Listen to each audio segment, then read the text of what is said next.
It takes a team, providing evidence-based care to people living with substance use disorder. The opioid epidemic affects every walk of life. Record high overdose deaths in both Pennsylvania and across the nation amplify the invaluable role of healthcare teams in identifying patients who may be at risk of substance use disorder, SUD, referring individuals to specialty services, and supporting those who are living in recovery. It's important to highlight that substance use disorder should be managed and treated just like any other chronic disease, such as diabetes. All healthcare professionals and staff have important and unique roles in caring for the patient throughout this disease management process. Standardized, team-centered workflows can be implemented to ensure timely diagnosis, communication, referral, and treatment for patients in need. Let's take a look at the care team strategy and how each team member impacts the process. The first step for SUD treatment is diagnosis. The Pennsylvania Prescription Drug Monitoring Program, PDMP, is a useful tool for determining potential SUD and can be used by providers as a catalyst to begin conversations surrounding substance use. To make consistent use of the PDMP more practical, prescribers and dispensers are authorized to grant PDMP access to delegates for the purpose of searching the system on their behalf. A delegate is a person employed or supervised by a prescriber or dispenser who accesses the PDMP on behalf of the prescriber or dispenser. Delegates are not required by law to be licensed healthcare professionals. However, professionally licensed nurses are preferred. There are several different workflows delegates can use when performing patient searches that allow for flexibility within each specific practice. Practices may search patients as part of its pre-visit planning, which can allow for more efficient workflow and discussion of search results. Additionally, practices may search existing patients at each visit to review their controlled substance dispensation history. Nurses or medical assistants can search the PDMP during the medication reconciliation process and flag potential issues for the provider. Multiple patients may be searched at one time by utilizing the bulk search feature. For prescribers seeing multiple patients in a day, a delegate can perform a bulk search at the beginning of the day to save time in the clinical workflow.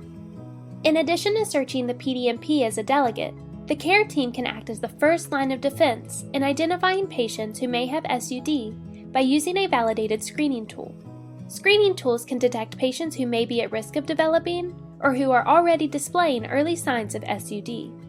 Screening tools may be administered via paper assessment, electronic health record (EHR) integrated forms, or verbally, followed by documentation in the EHR. Hi, Miss Jones. How has your back pain been? I see in our system that you had pain medication prescribed by another provider. Can you tell me a little bit about that? Yes, my back pain is terrible. The physical therapy and medication you prescribed me haven't been helping. As the conversation continues, the provider uses the following motivational interviewing techniques to gather more information on the patient's potential substance misuse in a non-judgmental manner, and they discuss next steps. Open-ended questions. Questions that require more than a yes or no answer. These allow the patient to answer questions openly and with as much detail as they are comfortable providing. I see that you marked down that someone recently expressed concern about your use of an opioid prescription. Could you please tell me more about that? Affirmations. Acknowledging the patient's decision to change and the efforts they're making toward their goal. I appreciate your openness. Thank you for sharing your thoughts with me today. Reflections.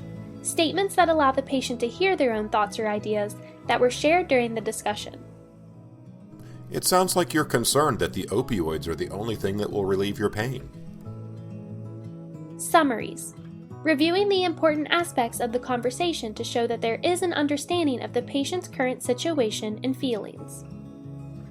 Let me stop and summarize what we've just talked about. Did I miss anything? During the discussion, Ms. Jones states that she would like support managing her pain and reducing her opioid use. A warm handoff is initiated to connect Ms. Jones with resources and support.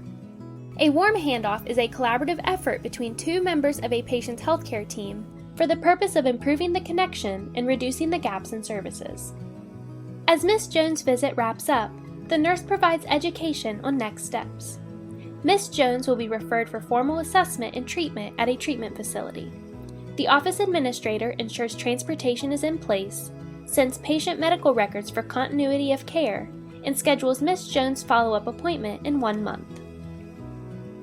In order to combat the overdose epidemic, there needs to be an all-hands-on-deck care team approach.